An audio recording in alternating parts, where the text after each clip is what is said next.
Hello everyone, Thempire here with more new cards. We got the Metalmorph Flame Swordsman cards today, which is a really interesting combo. Really excited for those, stay tuned. But first, I got a couple of cards that I've missed, I think. If I didn't miss these, I am very sorry. We're doing them again. But I'm pretty sure I missed these cards, the new Fiend Smith cards and the new Not Quite a Sous Ship card. So let's take a look real quick at the new Fiend Smith stuff. We have, first up, Fiend Smith's Rex Tremende. This is a level 9 light Fiend Fusion, as you might expect. It's got a pretty hefty defense stat, 3600. One Fiend Smith fusion, one fusion or link monster. It seems like a decent super poly target, potentially. You can use the first or third effects of this card's name each once per turn. If this card is fusion summoned, you can discard one card, send one light fiend monster from your deck or extra deck to the graveyard. Fine. Unaffected by non-Fiend Smith card effects while equipped with a Fiend Smith equip spell. Sure. If this card is sent to the graveyard, you can target one other Fiend Smith card in your graveyard or banishment, add it to your hand. Okay. This is not good. I mean, it would be good in a pure Fiend Smith deck, but nobody plays pure Fiend Smith, so but that's what they're trying to do with these cards, like just like the League 3 that we got earlier, just like this trap card we're about to read. They're trying to make Fiend Smith as a individual deck something you might actually consider playing, instead of just as a splash in other decks, but they just haven't made it worth doing that yet. Let's see what this trap card does. You can only use the second effect once per turn. It's Fiend Smith's Kyrie. This turn, your light fiend monsters cannot be destroyed by battle. Also, any battle damage you take is halved. You can banish this card from your graveyard, fusion summon one Fiend Smith fusion monster from your extra deck using monster you control as materials. It makes it a little easier to get this guy out. You can also use monsters in your spell trap zone equipped to a Fiend Smith monster as equipped spells. Makes it easier to get this guy out. But what does that do for you?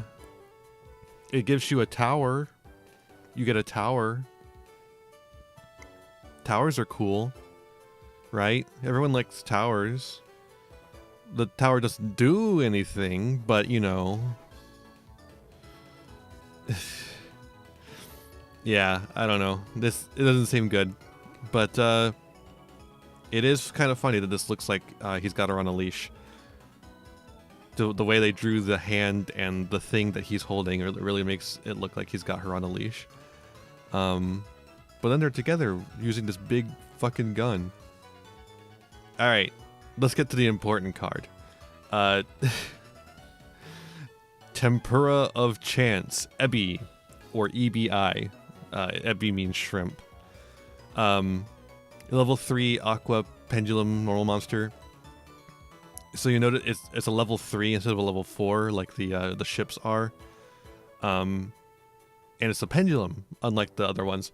We'll get to it when we read the flavor text. But first, let's talk about the pendulum effect. It's a scale 8, and the effect is you can target one card in your pendulum zone, toss a coin. If the result is heads, special summon that card, or if the result is tails, destroy it. And if you do, lose life points equal to the pendulum scale times 300. Terrible effect. Just like an awful pendulum effect. Just really bad. But the flavor text is really good. Went to Edo Front, which is the talk of the town. The tempura here is not only massive in scale, but its beautiful appearance has also earned it the nickname Kinpura. Although the port is filled with the latest state-of-the-art facilities and has a cross-cultural feel to it, the air is filled with a rich aroma that evokes a certain sense of nostalgia, and the occasional crackling and popping sounds echo through the air, lifting one's spirits. Although I had long awaited this tempura, the rough conditions in the surrounding airspace meant I could not enter the port today. Due to my poor luck, I had to hand in a practically blank report. It's really regrettable, as I've been looking forward to this for over a year, but I think at the end of the day I'll give this 3 stars. So a lot of people are asking why this isn't a sous ship, and I'll tell you why. Because it's not a ship, it's a plane. This is the Air Force of the sous ship army. You know, it's a completely different branch of the military. It's going to be its own archetype. Hopefully. I really hope there's more of these guys. I want there to be an Air Force sous ship archetype too. Oh, this is so fun. I love the sous ships. I love this. This is so fun. I hope they make tanks as well. I want the tanks. What would the tanks be? Would the tanks be like dumplings? Ooh, the tanks could be dumplings. Yes. Yes, yes, yes, yes, yes. Oh, I hope so. I hope the dumplings are tanks. I want some fucking Chihas. Oh man. All right. Let's get to the main event though. Metalmorph Flame Swordsman support. This is really interesting because the Flame Swordsman cards are not bad. They are a competent strategy, just not strong enough for the current meta. They could really use some more cards. And the Metalmorph cards are really powerful, but not as their own thing. And so they really need a good deck to be used in. I've seen Dragon Link use it. I've seen Branded use it. I think those are good options, but another one is not going to hurt, certainly. So let's check out what's going on with this. This is another interesting thing about this is I think, if I remember correctly, Flame Swordsman was summoned in the duel between Joey and Bandit Keith, where Metalmorph was used. But he was not metalized, which is why this is like the first time there's ever been a Metal Flame Swordsman. And they could just use the name Metal Flame Swordsman like this. So let's take a look at what's going on here. Level 6 Fire Machine Special Summon Effect Monster? What does that mean? Special Summon Effect Monster? Is this like a thing they're doing, or is this a fuck up from Yu-Gi-Oh? Cannot be normal summoned or set. Must be first special summon with max Metalmorph that was activated by attributing a level 5 or higher warrior monster. Sure. So this you oh, level 5 or higher, so you could actually attribute the vanilla Flame Swordsman in order to get this out. That's cool. You still have to use max Metalmorph, which is cool. It's fine because like max Metalmorph is pretty good. And hold up. Let's go. I want to see what the Metalmorph, what the advanced cartridge, so we can just see all of them. Okay. What does the new Metal Dragon require? Level 5 or higher dragon. Okay. Which means you can use the Flame Dragon, the Flame Sword Dragon, or whatever it's called, as material for Red Eye's Black Full Metal Dragon, which is a really good card. So that's pretty cool. Especially in a deck that's trying to OTK, the burn damage on Full Metal is really nice. All right. So what else does it do? You can reveal this card in your hand, add one card that mentions Max Metalmorph from your hand or from your deck to your hand, except for Metal Flame Swordsman. If you do shuffle this card in the deck, okay, same effect as Full Metal Dragon and Metal Zoa X. And then each time your opponent activates a card or effect, this card gains 300 attack, and if it does, inflict 300 or 500 damage to them. That's interesting. I wonder if this is like better to go into than the Flame Swordsman fusion. The big one. Yeah, I don't know. It's hard to say. You could certainly just use this in a Metalmorph deck as long as it's running warriors of some kind too. In fact, this might be interesting for Hero, weirdly enough.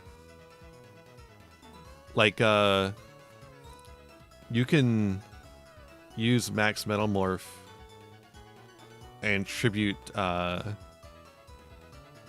any hero monster that's like over level 5 or level 5 or higher, including like Malicious.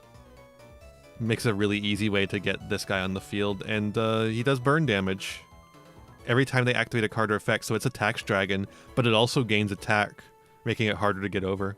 That's cool. Alright, Flame Metalmorph. A normal trap card.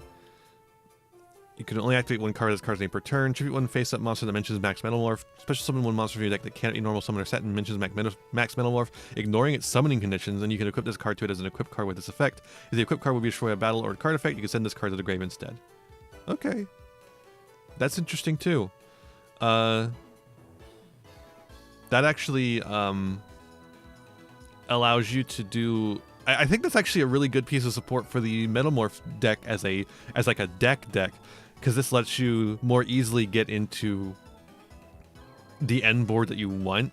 Like, if you didn't get the dragon stuff online, or you didn't get the fiend stuff online, or you didn't get the warrior stuff online now, you can get to the other one through the one that you did get to.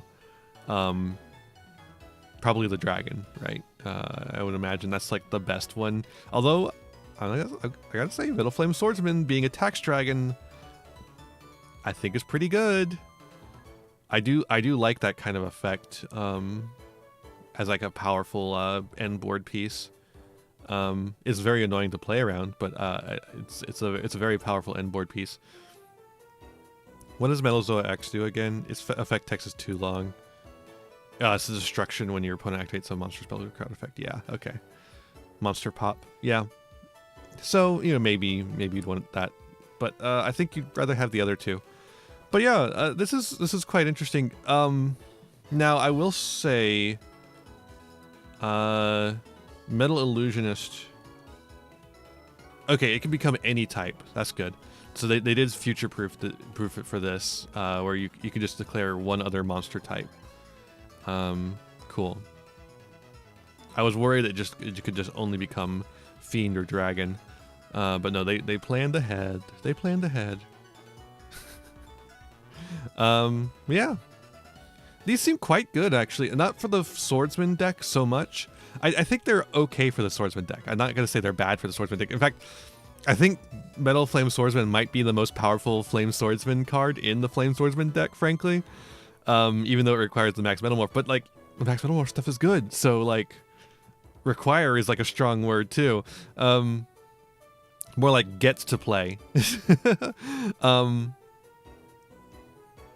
I think this is also quite strong for the Metalmorph deck. I don't think you're gonna see it played in like the splashes, especially not in Dragon Link, or branded. I think it's going to take a very particular type of splash, but I think this also opens up the possibilities for more splashes for the deck.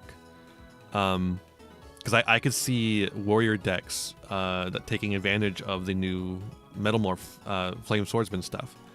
Frankly, I think it's good enough for that. Just having that burn effect for every effect. It's not bad. It's not bad at all. I'm actually pretty impressed with these. I think Flame Swordsman in particular is these are so interesting for Flame Swordsman. And you can't search this card with the Flame Swordsman searches, but that's fine. It's like, I guess you could, it's like what you could do is you could search this with the search effect, the search effect, because it's like it is a card that mentions Max Metalmorph.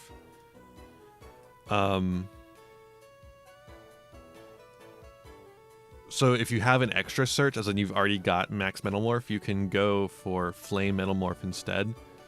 And I think it's actually kind of good enough, especially in a deck that doesn't get a lot of access to high-level fiends or dragons, just to get that onto the field. Again, I think you'll want to do Full Metal over Metal Zoa X.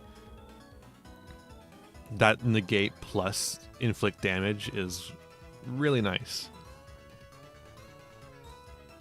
And it got a pretty decent attack stat too. Yeah, these are really interesting. I'm looking forward to seeing what people do with Metalmorph Flame Swordsman. I'm thinking of things myself. You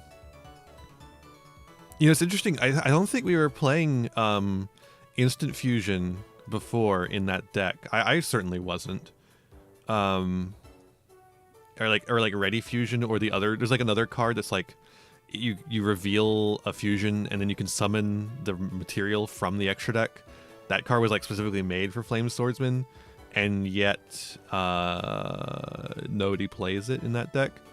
But this actually gives you a reason to do that, because normally Flame Swordsman ends on the big fusion guy, and that's it.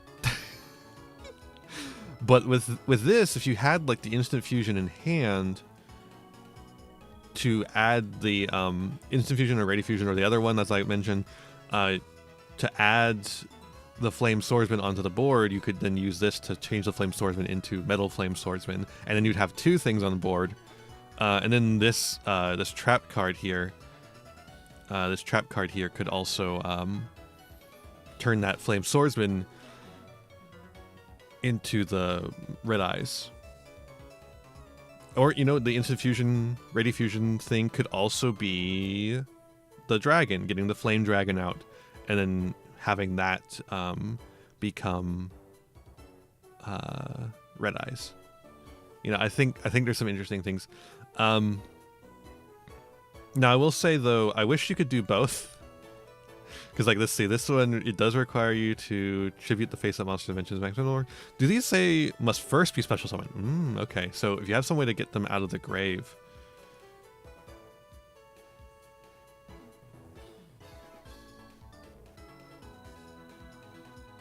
Time Engine does not work. I was kind of hoping Time Engine would, because it's based on Time Machine, which but it only works with opponent's card effects. But yeah, if you use like Max Metalmorph is a once per turn, I assume. Yeah, once per turn. Okay, so yeah, you can only get one on the field at a time, even if you have two cards on the field for material. But maybe you go Full Metal first, use the negate, and then Flame Metalmorph swap for Metal Flame Swordsman to burn them. That's like something. But yeah, I'm gonna keep thinking about this. I'll try brewing around with this. I really like that Flame Swordsman deck that I made on the channel. You can find the deck profile on my channel, Flame Swordsman deck profile there. It's I thought it was very interesting. It just needed something more, and here's something more. This is interesting. I'll definitely tinker around with it. Well, let me know what you think of these cards down below. Either these or the Fiend Smith cards or the new Air Force for the Sioux ships. Let me know what you think down below, and I'll see ya in the next one. Bye-bye. Hey there. Thanks for watching. I hope you enjoyed this video. I've got a lot more for you if you want them. Just hit that subscribe button and ring the bell to get notifications. I'd also appreciate if you left me a like and a comment and maybe shared the video around with your friends. You can also follow me on all the usual social media sites. Just check out my website in the description below for more info. My videos are funded by my patrons and YouTube members, whose names you'll see scrolling by in these credits here. For just $1 a month, you too can find yourself here, trapped in my end screen for all eternity. In particular, I'd like to thank Haru Hayes, Fleekill, Frog Prince Michael, and Jeremiah Coatney. A big thanks to all my other patrons and to my little community as a whole. Remember to be kind to yourselves, be kind to others, and have a wonderful whatever time it is for you. Bye.